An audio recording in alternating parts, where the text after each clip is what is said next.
Okay, welcome everyone. Thank you so much for coming tonight. We hope that you'll enjoy our program.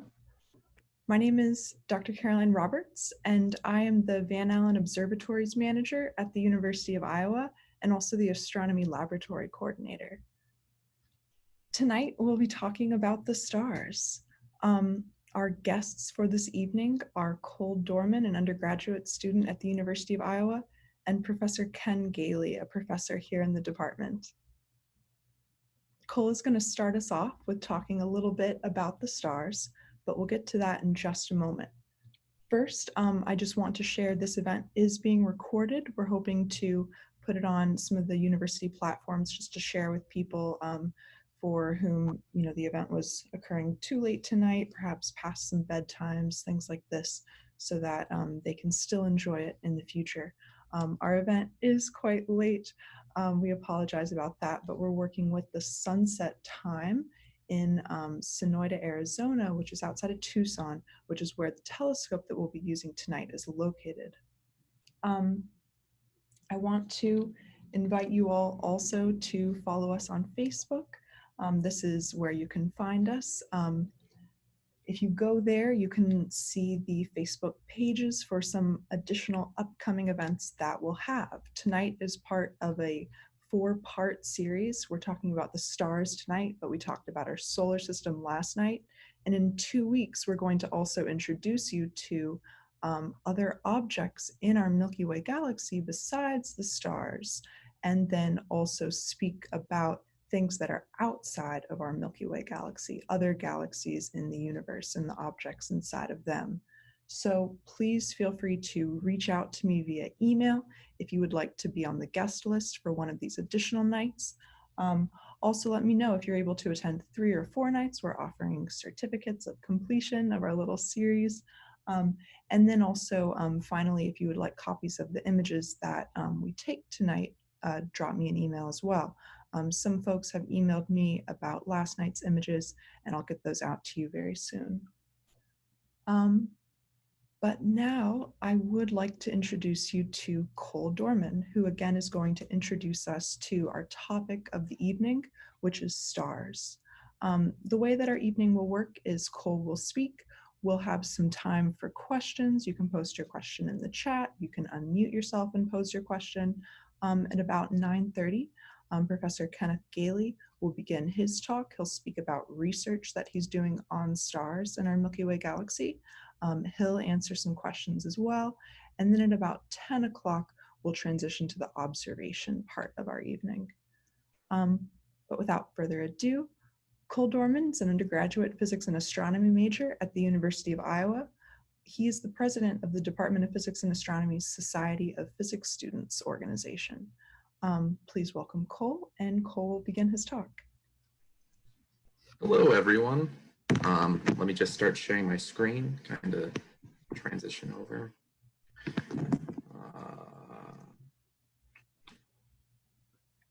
All right. Okay, tonight we're going to be doing stars, as you heard, and no better place to start with stars than interstellar clouds. You might kind of be asking yourself, what is an interstellar cloud and why are we starting there? And those are both great questions. An interstellar cloud is a cloud of gas and dust in places where space is pretty empty. But how they relate to stars is through gravity. There's this inward gravitational force that kind of pulls in on interstellar clouds, like gravity pulls in on anything. These clouds collapse and they have a lot of energy in this collapse, and it becomes really hot and active. This becomes a breeding ground for many new stars. And so stars are born from interstellar clouds. We call these breeding grounds star clusters. There are groups of bound stars, and there are 2 types of star clusters: globular clusters and open clusters. And so first I want to start with open clusters. They're not as tightly bound as globular clusters, and there are not as many stars in an open cluster, only about a few dozen to a few thousand, which is still quite a lot. They're really common, and there are definitely far more open globular clusters. There are about 1,000 open clusters in the Milky Way. They're found in the galactic disk, which is in a little dashed box that's in the lower right-hand corner. And they're far younger than globular clusters. Now, open clusters are really only found in certain galaxy types, which are spiral galaxies, which is a galaxy like ours. Next is the globular cluster. It's tightly bound. It's far more tightly bound than the open clusters are. And there are far more of them, hundreds of thousands to millions of stars in the cluster. Now, they're fairly common. There's about 150 of them in the Milky Way. So not as much as open clusters, but you still find them a lot. And they're found in the galactic halos, which is that circle. It's far more broad of an area. Now, they don't orbit a flat plane like the planets do. You can find them in a lot of different places. And they form very early on in the galaxy, which means that they're really old. Now we know where stars are born. But what about stars themselves? Are stars really all that different from each other? And if they are, how so? Well, yeah, stars really can vary quite a lot. The more massive a star is, the more it weighs, the bigger it is, the more gravity will be pressing down on it and the hotter it is. The stars on the left are really big and hot, and the stars on the right are small and cool. Well, relatively cool. It's still quite hot, not something you want to touch. The hotter the star, the brighter it is, and that really makes sense. Now, a feature that's kind of weird is that the hotter star is, the more blue it is. And why is that? Fire is red and hot, and yes, that's true. Fire can get hotter, a lot hotter. Now, I want to ask you, what do these three images have in common? You thought energy, you're right. The chart in the bottom right is showing you how the more energy something has, the shorter the wavelength of light it emits. The less energy something has, the longer of wavelength of light it emits. Now, the way our eyes work is we see shorter wavelengths as more blue and longer wavelengths as more red. And this is why blowtorches look blue and matches look red. They both have fire, but blowtorches are way hotter than matches. And because of that, our eyes see it as the more blue and the matches as more red. The more heat something has, the more energy it has. Now, going back to that last slide, stars do the exact same thing. So the hotter the star is, the more blue it looks to us. And we classify how hot and bright a star is by lettering them. Now, O is the hottest and brightest, then B, then A, and so on and so forth until we get the coolest and dimmest stars, M stars. Naturally, you're probably wondering where our star, the sun, lands on this. The sun is a G star, meaning that stars can get a lot bigger than our sun. And when I mean a lot bigger, I mean a lot bigger. Cool, can I jump in? Yep. I'm going to send out a poll for everyone. If you would, go ahead and answer this question on your screen. Which of these stars have you heard of before? Click all that apply. And we'll give a number of seconds for this.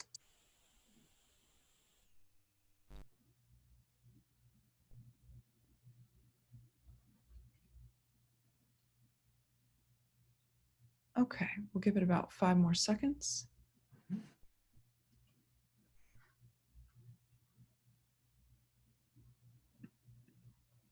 Okay, so it looks like people have heard of the North Star and our star, the Sun, but there are a couple of other stars on here, Rigel and Proxima Centauri. Rigel is a star in the constellation Orion, the Hunter, and Proxima Centauri is actually the star that is closest to our Sun, closest to our solar system. However, Cole's going to say a bit more about why these stars are, interesting to think about with what Cole just shared about the different classes of stars. Thank you very much. Of course. Sorry. And I can actually answer my own question there, which is I want to share with you guys that Rigel is a B star. Cole just talked about these massive hot stars, luminous bright stars are the O's and the B's. And Rigel in the star in the constellation Orion, it's a B star. But the North Star, right, the star that all the stars appear to rotate about because our North Pole on Earth points at the North Star, Polaris. It's an F star. It's a little smaller, a little cooler, a little dimmer. It doesn't shine quite as brightly. And what we say as astronomers is that it has less mass. Then our star, the sun, just as Cole shared, is a G star, so less mass still, smaller still, even dimmer yet. And then finally, our Proxima Centauri, this closest star to our solar system, it's an M star. So it's, one of the smallest stars that stars can be. Very low mass, not very bright, and very, very cool as far as stars go. Okay, sorry to interrupt, Cole. No, don't worry about it. And so here is, and so here's our sun in comparison to some other popular stars that we know. First, we see the planets and their relative size to our sun. And if you were able to make it to our solar system night yesterday, we demonstrate just how large the sun is next to all these other planets. But here's a definitely more visual format. But if you look going to number 3, we see our sun compared to Sirius, with Sirius looming over our favorite star. But it doesn't take long for us to see that Pollux, Arcturus, and especially Aldebaran make Sirius look like a little tiny baby star.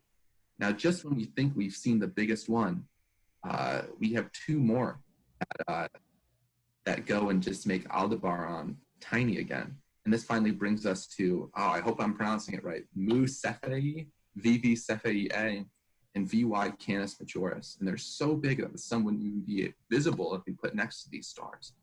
Now, the farther we go up in classification, the bigger these stars get. This really puts into perspective just how large a star can be. Now we can remember these letter classifications through special phrases called mnemonics. And here are some of my favorites. We talked about mnemonics yesterday a little bit. And so, oh boy, an F grade for O stars, B stars, A stars, F, so on and so forth. Only big astronomy federal grants keep money. Overseas broadcast, Flash, Godzilla kills Mothra. Or one of my favorites, only boring astronomers find gratitude knowing mnemonics, which I think is quite funny. But to hear some of your guys, some that you guys come up with, you're welcome to type them in the chat and share some funny ones that you guys think are pretty good. Now, finally, bigger stars don't live nearly as long as smaller stars. And it's kind of weird to think about, but it's really because they burn their fuel a lot quicker. It's quite counterintuitive, but they're so large, they go through the fuel so quickly, they blow up. They go through this fuel, and before they know it, they're a supernova. Now, depending how big this already massive star is, become a neutron star, which means that the atoms are really clumped together more than usual, or it can become a black hole. Now, this is kind of the life cycle of a star, starting from an interstellar cloud all the way to a neutron star or a black hole. But this is the end of the slides, and I'd love to hear your guys' questions. If you want to type them out, I can answer them in the Zoom chat, and I think I'll be answering questions for the next few minutes. Now, I'm gonna stop sharing. Now, somebody asked, okay, well, I'm not gonna say that one out loud, but that was quite clever. We have a mnemonic suggestion. Yes, we do. Does anyone have any questions about stars or what Cole shared? Feel free to unmute yourself to ask the question or type it into the chat. Perhaps what is something that you want to learn more about. Somebody asked, what is the smallest star that will go supernova? I believe it's a star that's 1.44 solar masses. So any star that is just the mass of our sun times 1.44 is the smallest that a star can go supernova. Actually, that's you're thinking of the core of the star. Oh, yeah. Okay. Yeah, it's okay. If you get the whole mass, it has to be more like 8 or 10. Yeah. It's thought that Betelgeuse might be right on the boundary of being able to go supernova. All And right. so that puts us at a The limit of expert here, about a limit of about a B star or so. Yeah. Somebody asked, how big can a black hole get? Well, there's really no limit to it. It can become as big as it wants. The center is always just a point because of all the gravity. It gets infinitely smaller and condenses down to a point. But the radius in which it affects and pulls in stuff can get infinitely large. But I guess all black hole cores are the same size, really. It's just their region of influence that can get larger. And there's a number of different types of black holes that we know about. So Cole shared how stellar mass black holes are formed by the death of massive stars. But in addition, we know about supermassive black holes that are at the centers of galaxies. And these are tens of millions of times the mass of our sun. And then we also know about some intermediate mass black holes. You may have heard of gravitational wave detections recently. And these happen when black holes may be 10, 20, 30 times the mass of our sun combined. We're still trying to learn how black holes of those masses, when we say masses, we're really talking about weight in a way. How heavy is something? Black holes of those masses, we're still working on learning how they form. Someone asked, what is the real, oh, sorry. Oh, I'm sorry. I did possibly see a young attendee named Zarish, or perhaps his parent's name is Zarish with his hand raised, perhaps. But we can also keep going. Zarish, I'd love to answer your question. So if you want to tell it to us or you want to type it out,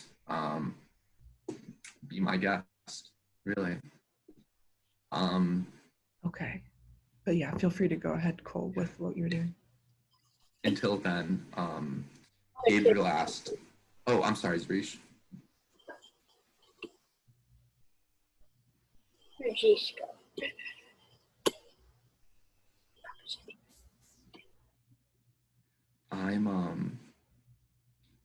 No need to be shy. I'm going to go on to the next question, but really feel free to type it out. I only have a set amount of time to answer the questions, but I'll be typing it all night, answering the ones I can't get to right now. Gabriel asked, what is the relation of black holes to stars? I believe that's really a point of debate. From what I understand, there's this theoretical idea that there could be infinitely small black holes that could appear everywhere. As for the number of black holes we know of relative to stars, I'm gonna have to kind of look that up and I'll get back to you later on that. But I know that it's definitely a field of debate right now. And there's not really a set good answer that I can give you. And black holes can form from very massive stars. Mm-hmm. Yeah, that's really the important takeaway. How many years, Krista asked, how many years are estimated until our sun becomes a supernova? Not in our lifetimes, nothing we need to worry about. It's very far down the road, but definitely a few billion. So nothing you need to lose sleep over. Our single star system's the most common in the galaxy. I believe single star systems are just as common as another type of star system called binary star systems, which is when two stars orbit each other. We kind of have this bias because our star system is singular, that we kind of assume that all star systems are mostly singular. That's not really the case. There are a lot of binary star systems, so two stars orbiting each other that are in the universe. Relative to the galaxy, I imagine it's probably the same case, but I can look that up and really get back to you to give you a definite answer I'm more confident in. Ashley asked, can the sun go supernova? It can, but not in the way I talked about tonight. Later, we're going to be talking about another night. We're going to be talking about other objects in our solar system, in our galaxy, in our galaxy that aren't stars. And I'll be able to go a little bit more into detail about that. But there are multiple types of supernovas that can occur through different means. And so the traditional way I talked about tonight, no, our sun really can't do that. But in a different manner, it can go supernova. If it were in one of those binary systems like Cole was talking about, that would be a situation, but unfortunately it's not. Yeah, it'll be relatively Fortunately boring. or unfortunately. That's true. Ursula asked, can you explain luminosity versus brightness? That's a great question. We'd love to get really fancy with our terms, but there are two types of brightness that come from luminosity in the distance. There's the absolute magnitude of a luminosity, or the brightness of something, and that's from a set distance, how bright something will be with absolutely nothing obscured. And we can measure that in objects just through different means, just through knowing the properties of an object and how bright we know it should be. But then there's also apparent brightness or apparent magnitude, and that's how bright it is relative to us. So the sun has a very high apparent brightness because we're so close to it. But in terms of absolute brightness or absolute magnitude, it's a little bit lower. But that's really the only star that's the case. Other stars are so far away from us that their apparent is always less than their absolute. Erica asked, how are we able to see Betelgeuse in Orion so well with our naked eye? That's because it's so bright. It's kind of back to this apparent versus absolute magnitude type thing, magnitude being the brightness. Betelgeuse just doesn't have anything obscuring it. It's so large of a star and it's so bright because of this, how large it is. And there's nothing in the way that we can just see it quite easily. Now, Hawkeye Lover, great name, said, oh, that's not a question, my bad. It's just a comment. Finn asked, do all stars have solar winds? Yes, they do. Yeah, they do. Some are a lot weaker than others. Yeah, yes, they definitely vary between. I believe smaller stars have greater solar winds than larger stars. But that is Dr. Gayley's, definitely his expertise, not mine. Talk a lot about that. That's a great lead in for my thing, so that'll be later on. I'll talk about that. Oh, perfect. Yeah. Eric asked, are M stars visible with the naked eye, and what % of stars are M class? That's a great question. M stars can be visible with the naked eye.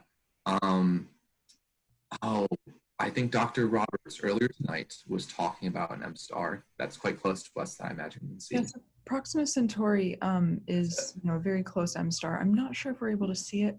Okay. M stars are, no, that's good though, that's good. M stars are incredibly dim. The light that they give off is just so small compared to, someone was asking about the light from the stars in Orion, are B stars, A stars, F stars, thousands of times brighter, if not more than an M star. So, but certainly with, maybe even binoculars, but possibly not telescopes, absolutely, we can start to observe these objects.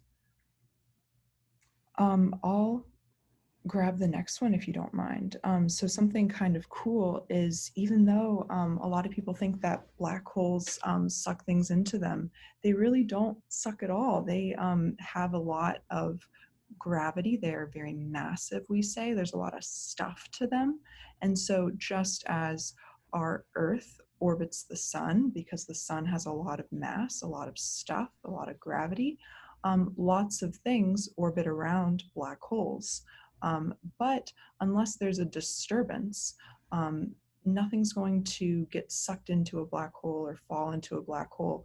We could actually take the sun and replace it with a black hole of the same mass as the sun, and everything would go on as normal. Life might be in a little bit of trouble because we kind of need the light from the sun to do our living. But other than that, the solar system would continue to behave as it does. So that's a great question.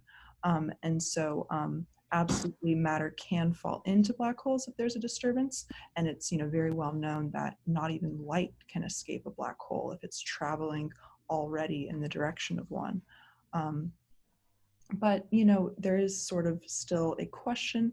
It's really left up to astronomers who focus more closely on mathematics and theory, this idea of, we understand how math works around a black hole to an extent, but we need to kind of explain the places where that mathematics break down. So there is sometimes these words tossed around like the stuff that goes into a black hole coming out of a white hole or something like this, but that's really getting close into the realm of science fiction. It's certainly something that mathematicians who focus in astronomy, do work on and so on and so forth. But for the most part, as far as we know and understand, all the matter is still there. It's just very densely packed. Should I go with the next one, or Sure. do you want? Should I start typing them out? No, either one. I could do dark matter, and sorry, I'm just trying to read them, and then in just a moment we'll switch over to Professor Gayley's talk. And I'll keep on answering your guys' questions. But I can only talk for so long before I should hand the mic over to Dr. Gayley. So just let me know, Dr. Roberts, when you're doing that.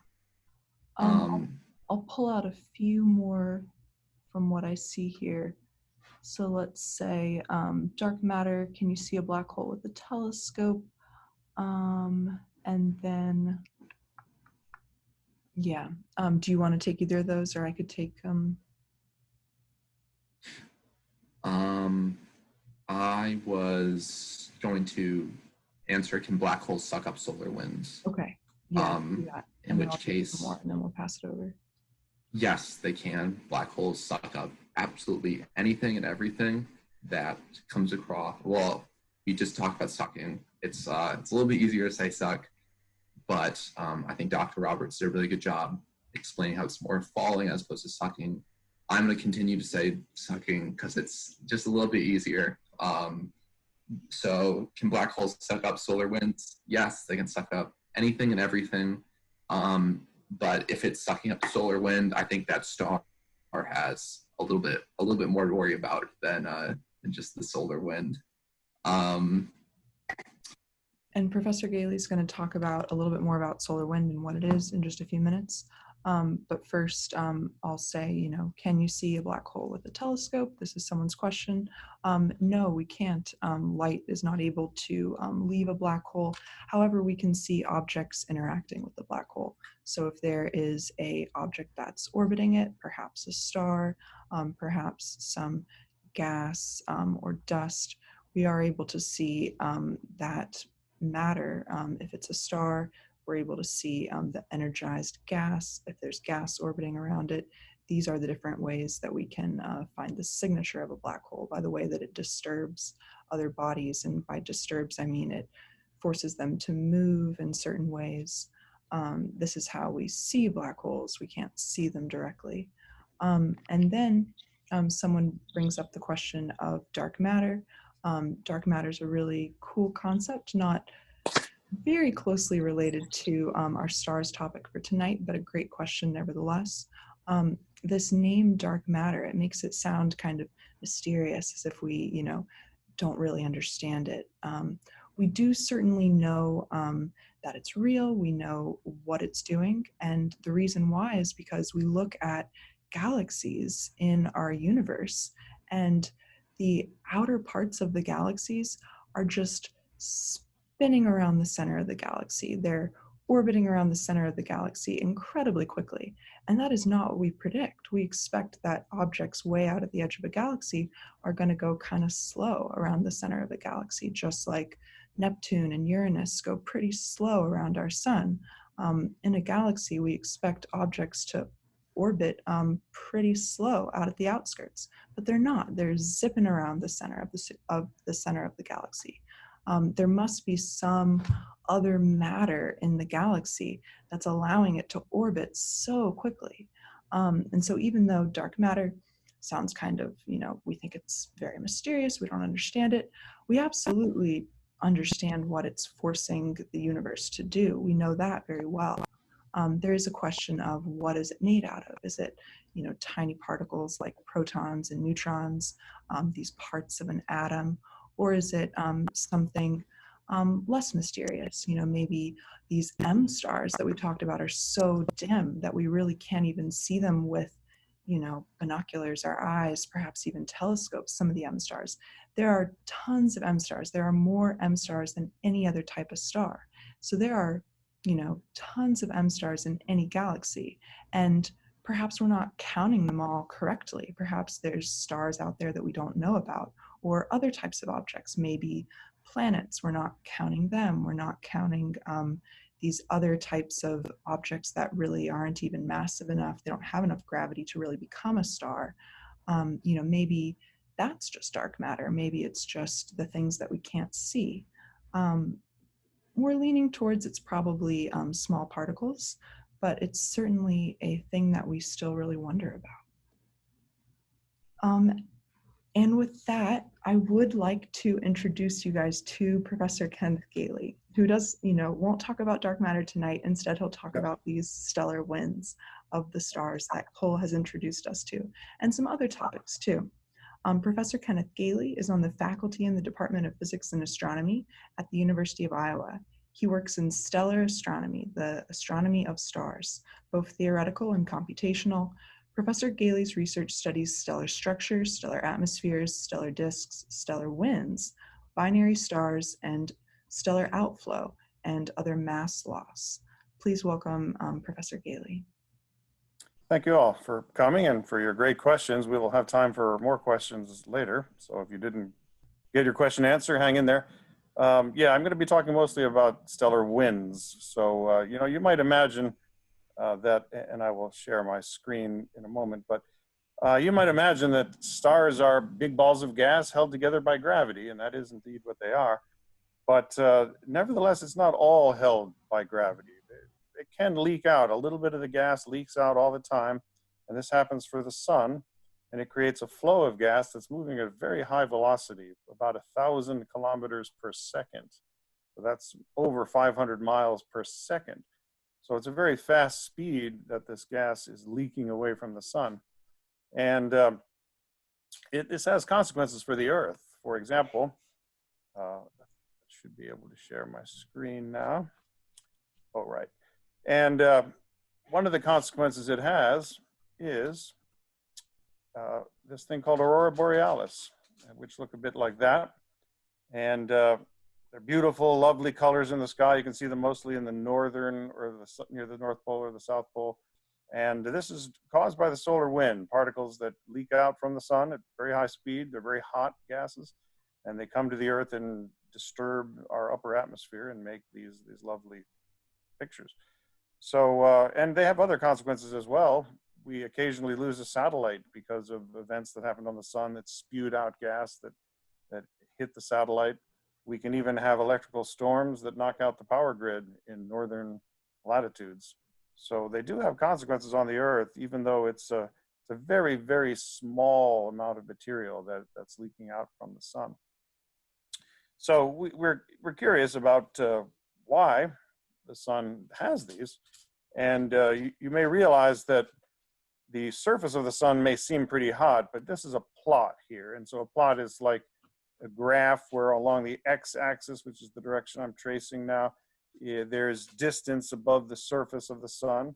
And in the vertical direction, we have plotted the temperature. And that's what this dashed line is. It's the temperature. So the temperature starts off, this is around maybe 6,000 Kelvin. Kelvin is the type of degree that we use in physics. It's not that much different from the centigrade scale. So it's around 6,000 centigrade. And then it rockets up to 1,000,000 Kelvin. And that's comparable to the core temperature of the sun. So the area outside the sun that creates this solar wind is as hot as the center of the sun. And so we want to understand why that is. So let's imagine if you could take a look at what the sun looks like. And this is not what the sun looks like in visible light. This is light that your eyes cannot see. It's called ultraviolet light. And the advantage of ultraviolet light is it really focuses on the very hot gas, not even the 6,000 Kelvin gas at the surface of the sun, which looks, you can see the surface looks kind of dark in this picture. This is really hot gas, hundreds of thousands of Kelvin.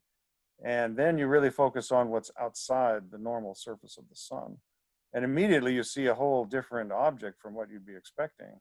You see these regions that are rather bright, where there's a lot of hot gas. There's obviously something going on there that's releasing a lot of heat, probably something very violent and consequential for creating this solar wind that I've been talking about. And these are related to something called solar flares, which are basically a type of heat release or even explosion at the surface of the sun. And also you see something else. You see little loop-like structures, looks like almost strings coming out. But those aren't physical objects, they're gas. They're gas that is contained in magnetic fields, invisible fields that we can contemplate and we can almost see when you look at where the gas is flowing. It traces out these magnetic fields. And so we think that magnetic fields are playing a very important role in the way this material is getting very hot. Now, an important thing to recognize is if you look at the surface there, you see it's pretty sharp. The sun is a gas, so it doesn't really have a surface the way the Earth does, but it is in some sense similar because there's a very clear line between what you would call the sun and what you would call outside the sun. And that's because the density of the gas is dropping very rapidly. So this whole area outside the sun that you can see is super low density. It's not quite the vacuum that you think of as outer space, but it's extremely low density. And that's the reason why it can be made so hot. It's difficult to get a gas at any significant density to a high temperature because as soon as you put heat in, the gas manages to lose that heat. But if the density is very low and you put a little bit of heat in, it immediately raises the temperature dramatically. So that's how the sun is able to surround itself with gas that is extremely hot. And you can also see this if we make kind of a close-up of the surface of the sun and look at this. This is, again, the sun. This is not at temperatures of the ultraviolet that I was just talking about. This is more like the surface temperature of the sun, and that's why the surface looks orangey, sort of kind of almost normal for the surface of the sun. But look above that, and what do you see? Again, you see these loopy, stringy sort of structures, which is gas following magnetic field lines. And so above the surface, there's a lot going on. And this is the kind of activity that's involving magnetic fields that heats this low density gas to very high temperature. And now if you imagine the air on the Earth, it's somewhat analogous to this because we have a hard surface, but this is a gaseous surface, but still there's a change in density that's very abrupt. And the density in the air is very low. And if you could watch the air molecules around you, they're bouncing into each other all the time. But even if they weren't, even if the molecules didn't hit each other at all, they would still not fly away from the Earth because they're not that hot. They're not moving fast enough to escape from the Earth's gravity. In fact, a typical air molecule would only go up maybe a couple of miles, and then it would turn around and fall right back down again. They don't really do that because they're bashing into each other, but even if they weren't, they'd go up a couple miles and then they'd fall right back down. So the Earth's atmosphere is very tightly held by the Earth's gravity, and that's because it's not very hot. But if you were to look at what's happening in the sun, it is getting very hot because of these magnetic heating effects. And so very quickly, the gas surrounding the sun gets moving at speeds that can escape from the sun. So they don't just go up a short distance and fall back down. They can actually fly completely away from the gravity of the sun. And so that is what causes the solar wind. It's the ability to take this very low density gas and get it extremely hot. And that allows it to move fast enough to escape the sun's gravity. So that answers the question as to why there is a solar wind and what the solar wind is. But it's important to realize that this is a very, very low density gas, and the rate that it's leaking away from the sun is so slow that it would take about 10 trillion years for the sun to lose a significant amount of its mass this way. 10 trillion years is a very, very long time. You may know that the lifetime of the sun as it is now is going to be about 10 billion years. So 10 trillion is 1,000 times longer than that. And also, there's even some mass loss from the sun due to the fact that it's shining light. The light that the sun shines does take away a tiny bit of mass from the sun. So small, it's virtually negligible, but nevertheless, it's the rate that the sun loses mass because of its sunlight is about 10 times faster than the rate that it loses mass because of the solar wind. So the solar wind is a very, very tiny mass flux. However, we can think about stars that are a bit different from the sun, and we've already heard a lot about stars like that, stars that are more massive. So let's just see what you think about the winds that the more massive stars might have. And for that, we can do a short doodle, or sorry, a short Zoom poll. Thank you, Carol. So here's the question from the short Zoom poll. So imagine the winds from hotter stars. We heard about lots of times when a star is more massive than the sun, its surface temperature is a lot hotter. But think about more massive, hotter stars. And what do you think their winds would be? Do you think they'd be A, stronger winds but cooler? Do you think they'd be B, stronger winds and hotter? Or would they be C, weaker winds and cooler? Or finally, would they be both weaker and hotter? So just take your guesses there.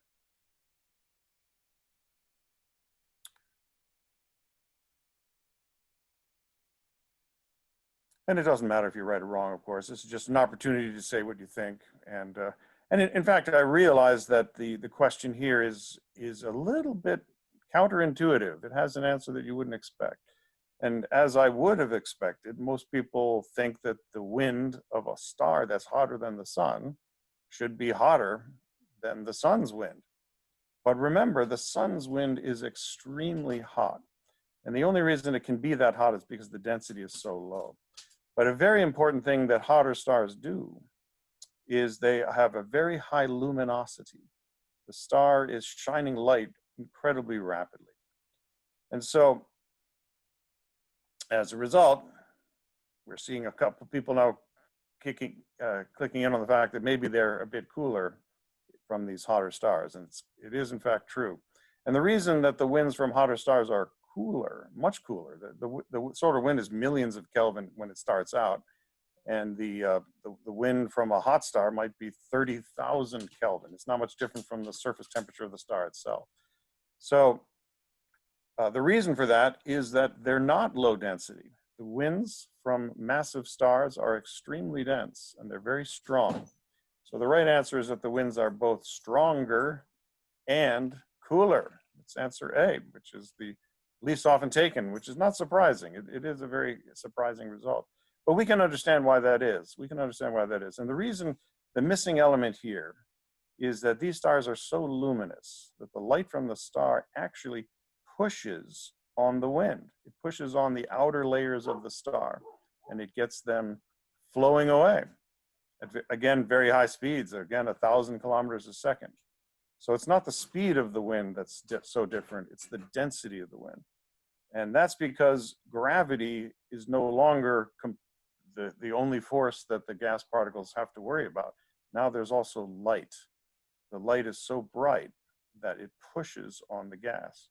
And so if you're a gas particle near the surface of one of these very massive luminous stars, you're feeling two forces. You feel the force of gravity pulling you down, and you feel the force of the light pushing you up. And it's counterintuitive also that light would push. If you stand near a light bulb, you don't feel any kind of push. You might feel warm, but you don't feel a push. So the push is truly negligible in most situations, but this is one of the cases where it becomes important. These stars are so luminous, and a gas particle is such a tiny thing that even the smallest push can get it moving pretty fast. And so the light pressure pushes on the gas particles. And so really what's happening is the whole outer layer of the star is getting pushed out into space. And this causes a leakage of mass that is quite significant. It could cause the star to lose a significant amount of its mass in only 1 million years. Now, for you and I, 1 million years still seems like a long time. It's a million, billion, trillion. These numbers don't really seem to mean too much. But in astronomy, we just have to compare these numbers. We know that 1 million is 1,000 times less than 1 billion, and that's 1,000 times less than 1 trillion. So there are very significant differences. And in astronomical terms, 1 million years is fairly short time. It's much, much shorter than the lifetime of the sun. And it's comparable to the lifetime of these massive stars. So over the lifetime of a really massive star, it will lose a significant fraction of its mass to its wind, and it will be pushed out by light. Okay, so we can even see some examples of what this looks like. This here is what's called a Wolf-Rayet nebula. And a Wolf-Rayet star is a type of star that is evolved, which only means that it's gone long past the time frame that we were talking about before, where we had a star that was relatively compact and small and burning hydrogen in its core.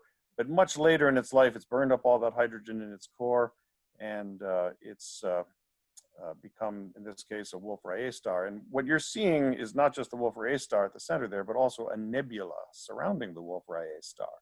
So what you're seeing at the center there is a very massive star. This was probably up to 50 or even 100 times more massive than the sun to begin with. It's lost a lot of that mass by now. And you see where that mass has gone. It's gone into this nebula surrounding the star. And that's a clear example of the star losing mass. And that is not typical. Again, this is only the really massive stars that will do that. But it's fascinating, the physics of how that works and how the light is able to push the outer layers of the star out into space like that and make this Wolf-Rayet nebula. So that is what I study. I do a lot of my research on massive stars like that. And another thing that can happen from these winds is, as I mentioned, they're moving at very high speeds. Again, about the same speed as the solar wind, which is also a very high speed wind. But the important thing to realize about high speed winds is that when they crash into things, they get really, really hot. So you start off with a wind that isn't all that hot, like these hot star winds I'm talking about are being pushed out by the light, so they don't need to be hot in order to escape from the star. And it would be hard to get them hot because they're so dense. But the way to get them hot is to crash them into something. And then all of that fast flow, there's the energy associated with that fast flow, that energy gets converted into heat, and the gas gets extremely hot. And it can even generate a kind of light that doctors use on people to see through their bones, or to see to their bones, I mean, and that's called X-rays. So this, what you're seeing here, is a plot again, but this time it's a plot that's called a spectrum. So along the sideways axis here, you have the different energies of light. Remember, you were told earlier that light comes in these different energies, which we think of as colors when we're talking about optical or visible light. But this is X-rays, and it is a form of light. Most people don't know that, but X-rays are just another kind of light. But it's a kind of light where the individual particles of light have very high energy. A lot of people don't know that light comes in individual particles either, so there's plenty to learn in astronomy. That's the fascinating thing about astronomy, is we encounter almost everything that's going on anywhere, somewhere in the universe. But what's happening all the time in astronomy is we're getting these particles of light. And when the individual particles of light are very high energy, we call them X-rays. And that's why they're used to make X-rays of your bones, because the particles themselves are so high energy, they go right through your skin and they bounce off your bones. And they don't damage your skin on the way through, but they will bounce off the bones. And it's not just doctors' offices that are creating X-rays. These winds are also creating X-rays. So along, again, the sideways axis here, we have the different energies of different particles of light called X-rays. The axis label says wavelength, which doesn't sound like energy, but there's a direct connection between the wavelength, which has to do with the wave nature of light, and the energy of the X-ray particles. So you can think of that sideways as energy if you want. And then the vertical axis is the number of these particles. They're called photons. Photon torpedoes is a sci-fi term from Star Trek, but photons are not. That's a real thing. They are the particles of light. And so you just count the rate that the particles of light are coming in these X-rays. And you can't do this from the ground because the X-rays don't get through the Earth's atmosphere. That's ironic, I know, because visible light does get through the Earth's atmosphere. But X-rays are used to get an X-ray of your skeleton. But X-rays don't get through the Earth's atmosphere. So in the case of X-rays, we have to send satellites into space in order to see them. And so that's what this comes from, a space satellite. And obviously for you, this would just look like sort of a wavy line, but what you see are those little peaks.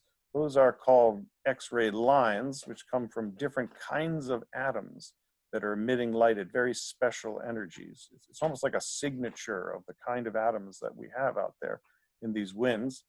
And it requires them to get very hot. You know, atoms don't really want to emit X-rays under normal conditions. They have to get very hot to do this. And as a result, we have evidence here that this high-speed flow, which I recall isn't that hot, is finding a way to get really hot somehow. And the way it's doing that is by crashing into other things, or even itself. You can have the wind crashing into other particles in the wind, and that can create heat and make these X-rays. Or you can have the wind crash into something else that's out there. So for an example of a wind crashing into something else that's out there, you can look at this remarkable picture. So this here is a star that happens to be moving very fast. And you know, all stars are moving very fast because they're orbiting in the galaxy. But this star is moving really fast relative to the stars around it. And that's a little weird. You sort of expect all stars to move together as they orbit in the galaxy.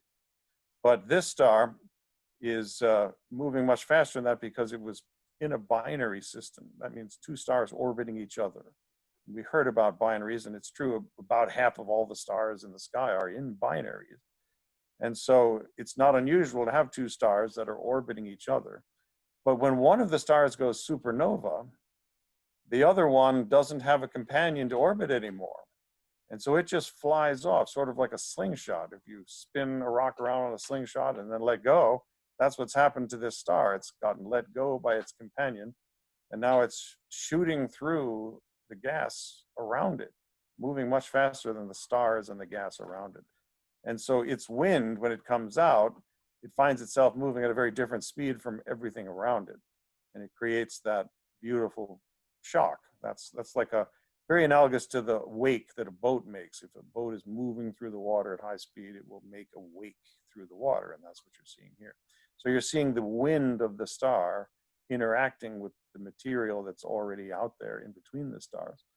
And so that's one thing that winds can do. Another thing that can happen is if you have two stars that are orbiting each other, so neither one has gone supernova by this point, then you could have a picture like this one. It's a little hard to see, but there's two stars there that are orbiting each other. And the orange glowing stuff you see all around them is dust. And so why would there even be dust coming out of these stars? It is a bit of a puzzle, actually, because stars are emitting gas that's pretty hot to begin with. And if it collides into other winds, it gets hotter still. And so that's a long way from making dust. So apparently what happens is this gas finds a way to cool down quite a lot. And in the process, it forms dust. And this is one of the ways that dust forms in the galaxy. Now, of course, in everyday terms, you think of dust as something that collects on surfaces that you have to get off because you don't want it there. It's sort of like almost analogous to dirt, really. But in astronomy, dust has a much more important role because dust is the material that planets end up getting made from, and ultimately even you and I. So this is the kind of stuff that isn't just hydrogen gas. Most of the universe is hydrogen gas, and it would be a pretty boring universe if that's all there was. So it's the material that can make dust that's the really interesting stuff in the universe. And that's what you're seeing here is the formation of dust when two winds crash into each other. And you can also see there's almost like a yin-yang shape to this whole thing, and that's a spiral. There's a spiral structure being made here. And the reason that you create a spiral is because these two stars are orbiting each other. They're going around. It's almost like a sprinkler. If you have a sprinkler that's shooting water out and it goes around and around, then you'll end up getting a pattern that looks like a spiral. And you can see that. I have a simulation here to show you of just exactly that. So, oops, that's not it. It's here. So this is an observation on the right. This thing here is an actual observation of a Wolf-Rayet star called Wolf-Rayet 104, but it doesn't matter. And there's two stars there. It's not just one. They're orbiting each other, and the winds are colliding, and they're creating dust.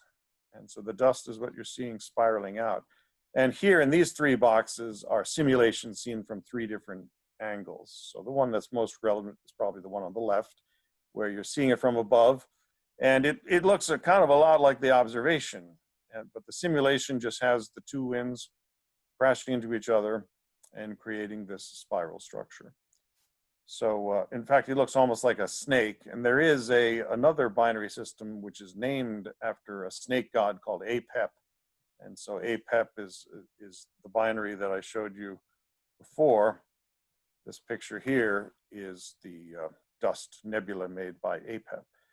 So that's another thing that I study in my research is I look at winds and how they get accelerated, and then when they crash into other winds, what kind of patterns and structures do they make? And we can learn about how the winds are getting formed in the first place by looking at what they do when they crash into other winds. And that's one of the things that I like to study and try to figure out. So I think that is most of what I wanted to say.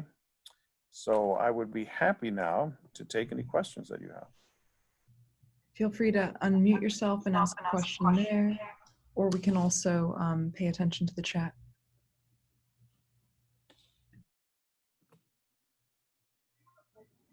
If you unmute yourself to ask a question, you'll probably get preference as we filter through the lists of questions. So don't be shy.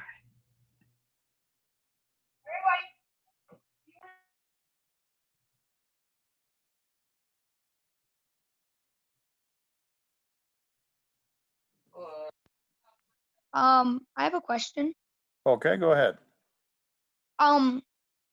So if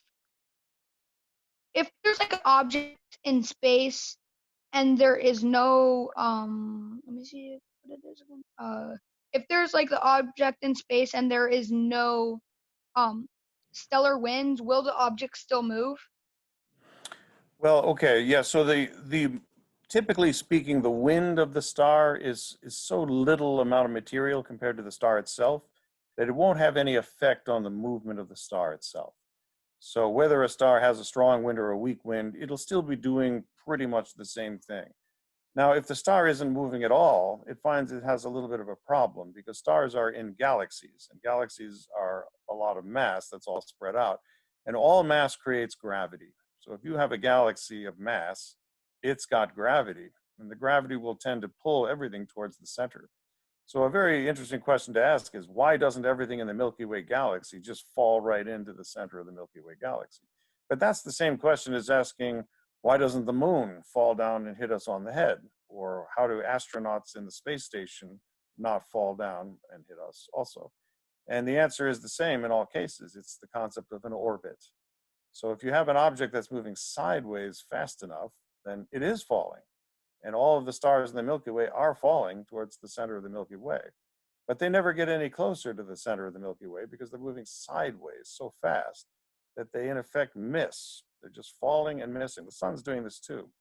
The sun is falling and missing all the time. So that's the way stars have to move. They have to move to have that sideways velocity so that they can be in orbit and not fall into the center of the Milky Way. If they didn't move, they would fall into the center of the Milky Way and they join the supermassive black hole that is already in there. And the winds don't really affect that motion. Thank you for answering my question. Thank you for the question. No Let's problem. maybe take two more questions. People can unmute themselves, or maybe Cole can share a favorite from the chat. Can I talk now? Yeah, absolutely. I have a question. Okay, go ahead. Stars going to binary, but then they just drop for some reason. Well, it sounds like there's a couple of interesting questions you're asking there. Like, for example, what if you have a binary star system, which is two stars orbiting each other, that is also orbiting the center of the Milky Way galaxy, which is very typical. All the binary stars in the Milky Way are doing just that. Yes, I know. So they're orbiting the center and they're orbiting each other at the same time. just like the Earth and the Moon are orbiting each other at the same time that we orbit the Sun. So it's the same thing happening on different scales. But another thing you mentioned is the binary kind of falling into itself. And can that happen? And yes, it can. The orbit of two stars around each other does not have to be stable forever. It can have things happen to it which cause it to, what we say, decay, meaning that the stars get closer and closer together. And ultimately, they can merge. And that is what Cole alluded to, this other type of supernova earlier on. And that's what can happen. If you had two stars like the Sun orbiting each other that did fall into each other, then they could create this other type of supernova. But the Sun doesn't have a companion like that other than Jupiter. And Jupiter is, in this sense, a very, very teeny star. It doesn't count as a star. It's too small mass. But if Jupiter were to fall into the Sun, then that would be the kind of thing that we're talking about. But it wouldn't cause a supernova. So the Sun is not going to supernova. Thank you. You bet. Thanks for the question. Other questions? We can take one more question, preferably over audio, but we can swap to the chat if need be.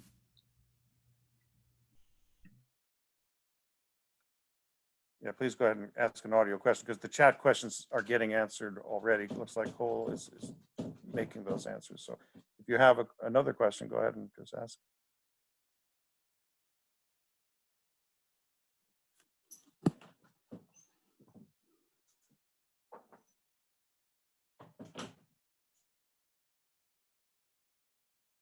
It's probably getting close to a number of people's bedtime by now, I would imagine.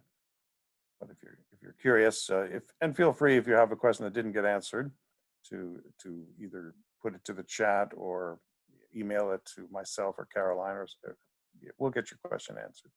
I have a question. I have another question. Okay. What are we going to be seeing when we look at the telescope in the telescope? That's a great question. I'm going to let Caroline field that one. Well, we are going to look at stars tonight. And in particular, we're going to look at some star clusters. So with that, I think we can go ahead and start moving over to the observing part. If the sun has set in Arizona, you're good. Yep, it's set at about 9:30 Central Time. So if anyone's on the East Coast, yeah, maybe about 10:30, and then over there, when it's set at 9:30, it was 7:30. So it's only about 8 o'clock in Arizona, and it's almost dark enough. It'll be dark enough just in time for us to do some observing. But let me first tell you about our telescope in Arizona. So the Iowa Robotic Observatory is located in Sonoyta, Arizona, which is very near to Tucson, if you know where that is.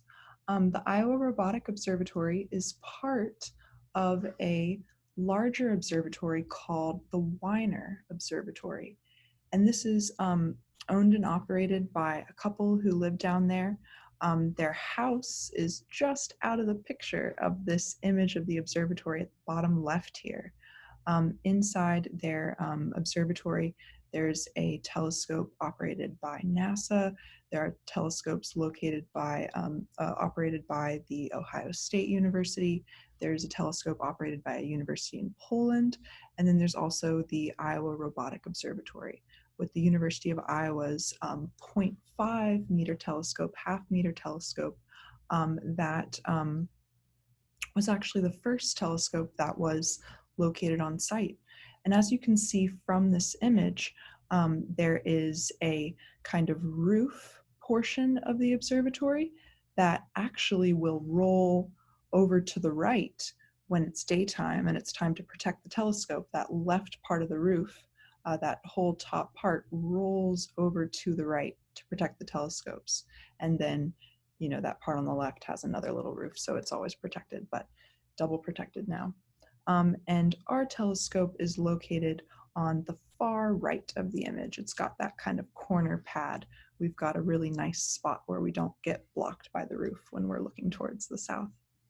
The Iowa Robotic Observatory telescope is called Gemini, And there's a very famous telescope called the Gemini Observatories in Hawaii and Chile.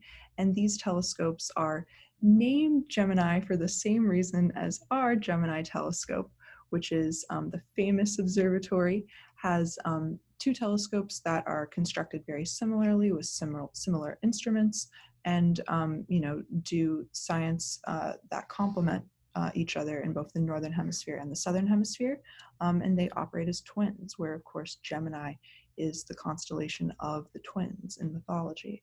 But our Gemini telescope is constructed very similarly to and has very complementary instruments to a telescope that we actually have on campus at the University of Iowa called the Van Allen Observatory. And together they make up the Van Allen Observatories, but our one on campus is just very, very similar to this telescope in Arizona.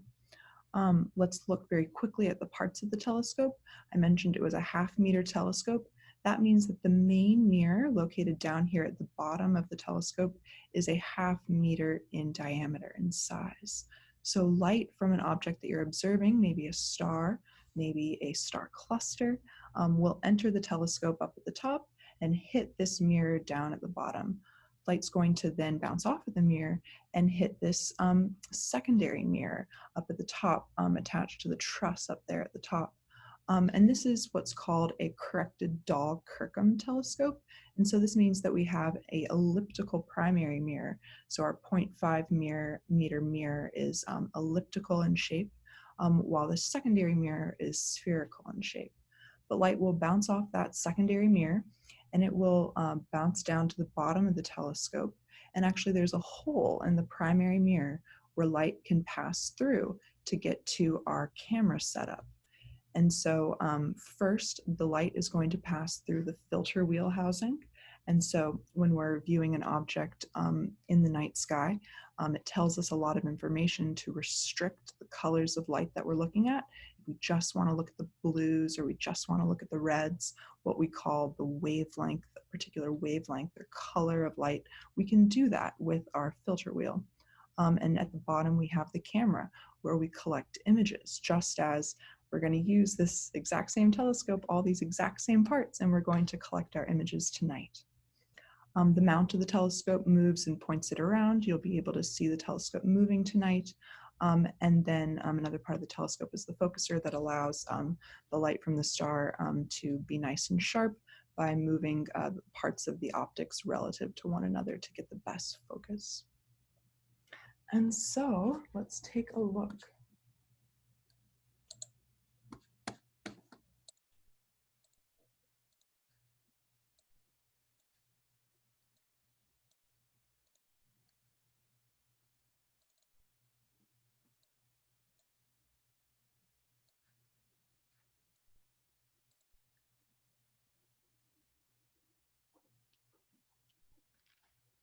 Okay, so here we have the desktop of the computer in Arizona that controls the telescope. If you were to walk into the Weiner Observatory, the Iowa Robotic Observatory, and sit down at the computer that the University of Iowa uses when we're there, sometimes for maintenance trips, this is what you would see right in front of you on the computer.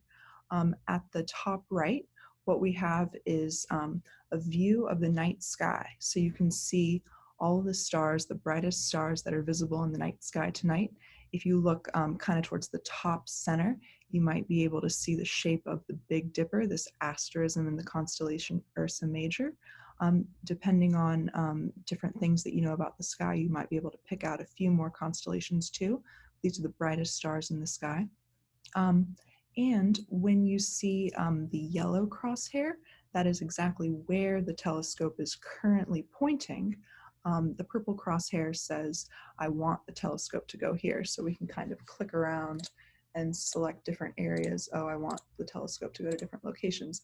But unless we say go to, the telescope won't actually move to that position yet. Over on the top left, we have the software that shows us what our camera is seeing. And so right now you can see last night the telescope finished up observing, and the last image, the last picture that it took last night was of a star field. What's really cool is this telescope is used for research nearly every night. And so as soon as we're done here with our observation night, a couple of undergraduate students at the University of Iowa have already proposed what they need their observations to be for this evening. And this is a robotic telescope, which means that no one has to observe it. It has software that was created by a graduate student that, as long as someone tells the telescope, this is where you can find the list of things that we want to observe, the telescope can go and do all its observing on its own. No one needs to be there or be up on the internet taking care of it. The telescope will just observe on its own. So when we say goodnight for the night, the telescope won't say goodnight. It's got a lot of observations to take tonight, even after we're done. At the bottom right, you can see the telescope itself pointing up in the southern part of the sky right now. And we won't worry too much about the things on the left right now, but I might say a bit about them later on. But without further ado, let's go to our first target for the night. So what I'm typing in right now are some numbers that tell us where in the sky our first object is located. Our first object is a globular star cluster, Messier 3, M3. And just as on Earth, we can tell anyone's position by saying some numbers, our GPS location, latitude, and longitude, we can also say something about where an object is in the sky by what we call its right ascension and declination, where right ascension is very similar to longitude and declination is very similar to latitude. I have a question. Go for it. So, how close can it get to the star? Like, how close can the camera get to the star so you can see it as big as it is? Or how close can it get to the star? So there's a couple questions that I think you might be asking, and so let me try to answer both of them. When our telescope goes to the target, it is going to almost immediately put it in the very center of our picture, of our image. This telescope has very nice pointing. It's got a nice mount that points the telescope around, and it's got a good knowledge of which direction is which. We call it a pointing solution. It's really going to be able to put us right there right away. Of course, watch me do something wrong and then, we don't see the object and then everyone doubts me. But I feel pretty confident that once we take our first image, we're going to see the star cluster right away. But one of your possibly other questions was, how close are we getting to the object? Maybe, this idea of maybe zooming in or zooming out. The telescope is able to do some great magnification. And so we don't need to really worry about getting physically closer to the object. We don't need to get high up in the sky or anything like that. It's really just through the power of the magnification of the telescope that we're able to see the object well. I hope that answered your question. Yes, it did. Thank you for answering it. Good, you're welcome. So we're going to pick a red filter. That's what I just did. And then we're going to take a short exposure, maybe just 5 seconds.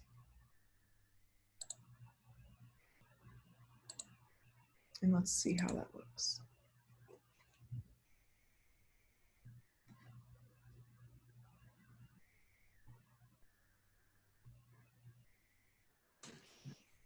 Hey, Dr. Roberts. Yeah. Someone asked earlier, and I think maybe you already answered it, but I think you do a pretty good job of answering it. Someone asked, what's the benefit of an elliptical mirror versus a spherical mirror as the primary mirror? Maybe we covered this already. I just didn't want it to get lost in all the comments. I know. No, you're good. We're typing stuff pretty quick. And I did jinx myself. So I'm gonna let you say a little bit about this target once I answer the question while I orient. But yeah, sorry, could you say the question one more time? Yeah, what's the benefit of an elliptical mirror versus a spherical mirror as the primary mirror? Okay, It often comes a lot down to kind of performance weighing with cost. So this combination of elliptical and spherical is kind of middle of the road. It's pretty good optics, but it's also getting a little bit expensive. If you wanted to have something very affordable, it might be good to go with 2 spherical mirrors. But if you wanted to have a really high quality research grade telescope, you might want to go with mirrors shaped like hyperbolas or parabolas, something that's very hard to craft but performs very well. And so because it's so hard to craft, it's pretty expensive.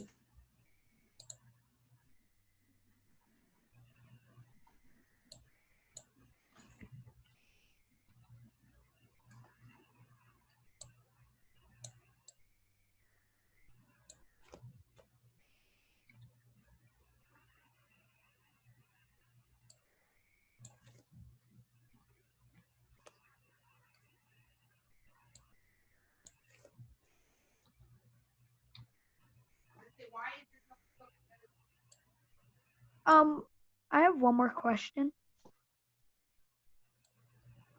Go for it. Why is your telescope in Arizona if the school is in Iowa? Good. Cole, do you mind sharing your answer last night? Yeah, absolutely. There are a few reasons why we want it in Arizona and not in Iowa. But the primary two are weather and the amount of civilization around it. Two pretty important things when it comes to telescopes. Oh, well, I just said, and so the reason why we want it far from a lot of people is we have it in a desert in Arizona. We want it far from a lot of people. And that's because the light from cities and houses and other stuff like that also impacts the telescope, and it makes it harder to see the light that's really far away. Ultimately, these telescopes are really searching for these super dim lights in the sky.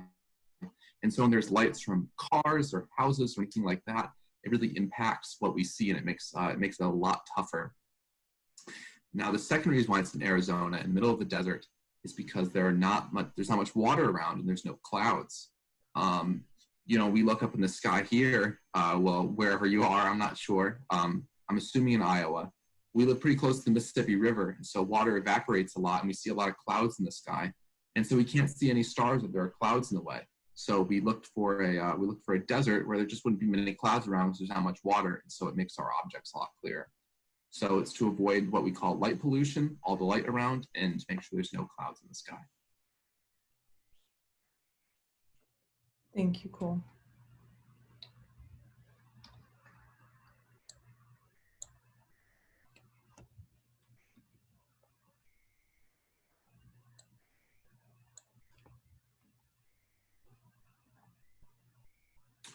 What object are you looking at? Will I be affecting your screen if I move around to look at what you're doing? No. I don't think so, no. Okay.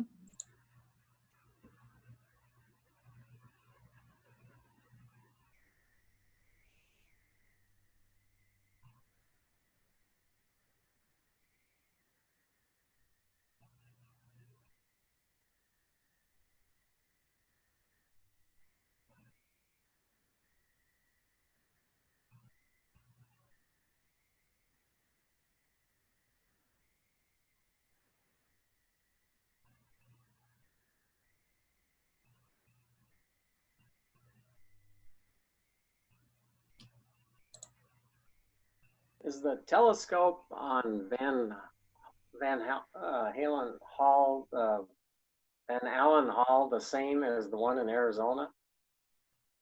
I mean, is it exactly the same? It's very similar. It's made by the same company. It is a different size, but very, very similar optics. And we use a lot of the same equipment, cameras, filter wheels, so on and so forth.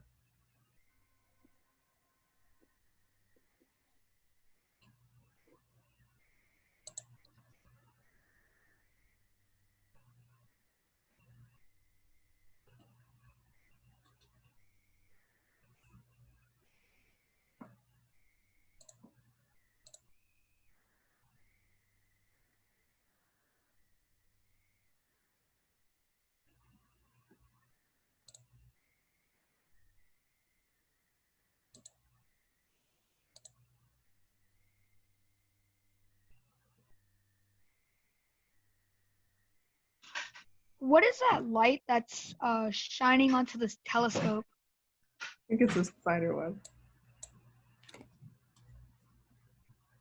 I'm gonna contact our observatory manager if he would be willing to brush it off.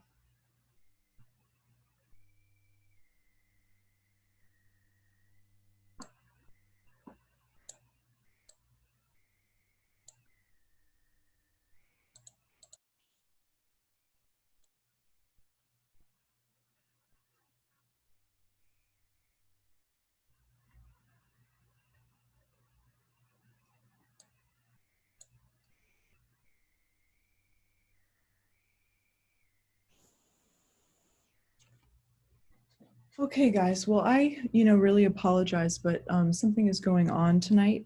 We were able to test these objects a couple of times, but there is something interesting going on that I'll need to figure out.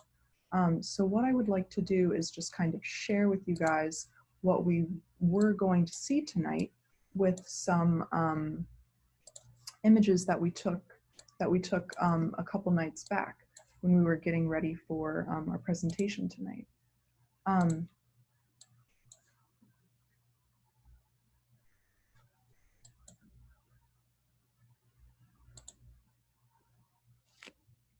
Okay, so the first object we were going to look at was this Messier 3, this M3 globular cluster. The image on the left is an image that was taken with the Iowa Robotic Observatory a couple of nights ago.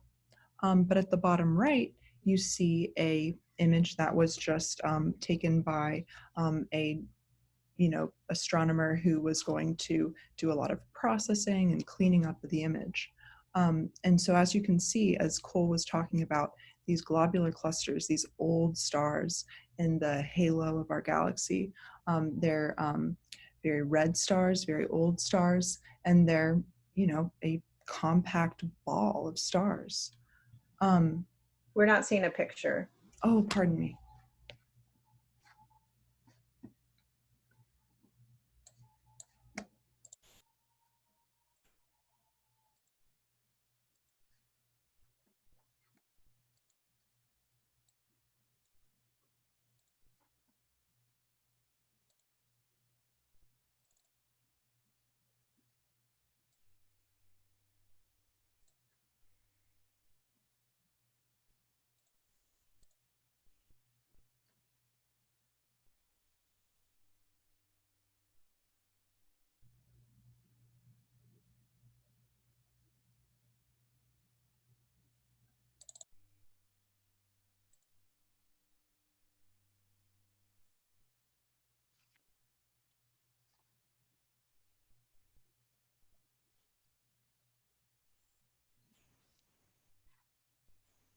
Okay, so it's this image on the left. That is the Messier globular cluster M3. This image on the left was taken with the Iowa Robotic Observatory, and then the image on the right is a different image of the same object. This object is in the constellation Canis Venatici, or the hunting dogs, and it's 34,000 light years away. A light year is the distance that light can travel in 1 year. And so 34,000 years ago is when the light from these stars left those stars. And that's the time it took to travel to our eyes here on Earth, or our telescope's camera. Second, we are at this time of year able to observe the M67, Messier 67 open cluster. And so again, as Cole talked about, these open clusters are much younger. They're in the plane or the spiral arms of our particular galaxy and other spiral galaxies. Globular clusters are young, so they're much bluer stars. And it's this image on the bottom right from NASA. If you zoom in to that particular region there, that's what we're viewing here with the Iowa Robotic Observatory telescope. And then one more open cluster, one more globular cluster. On the left, we have the Great Globular Cluster in Hercules, or Messier 13. And Again, it looks very similar to the M3 globular cluster, all compact and spherical in shape. And on the right, we have Proxima, or the beehive cluster, an open cluster, again, very young stars. Although this is one of the oldest open clusters that we know of, it's about 600 light years away. The globular clusters are thousands of light years away on average, but these open clusters are a few hundred, a few thousand light years away. And Proxima, or the beehive cluster, is in the constellation Cancer.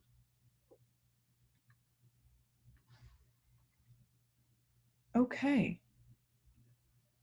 So that, unfortunately, is the end of our evening. Sometimes we, may have a problem where public observing nights are canceled due to weather. I mentioned that for our public observing nights, again, there's undergraduate students who are using the telescope on a particular evening. And in some rare cases, they might have a really important observation that needs to be done. And so, that might interfere with our observing with this telescope. But then finally, the third issue is technical difficulties. And so I apologize for that. But I hope it was interesting to see some of the images that the Iowa Robotic Observatory has taken of these objects and how they compare with images that were taken by NASA. We might have a little bit of time for a couple of questions, but for the most part, we're pretty close to 10:30 and our time to end for this evening.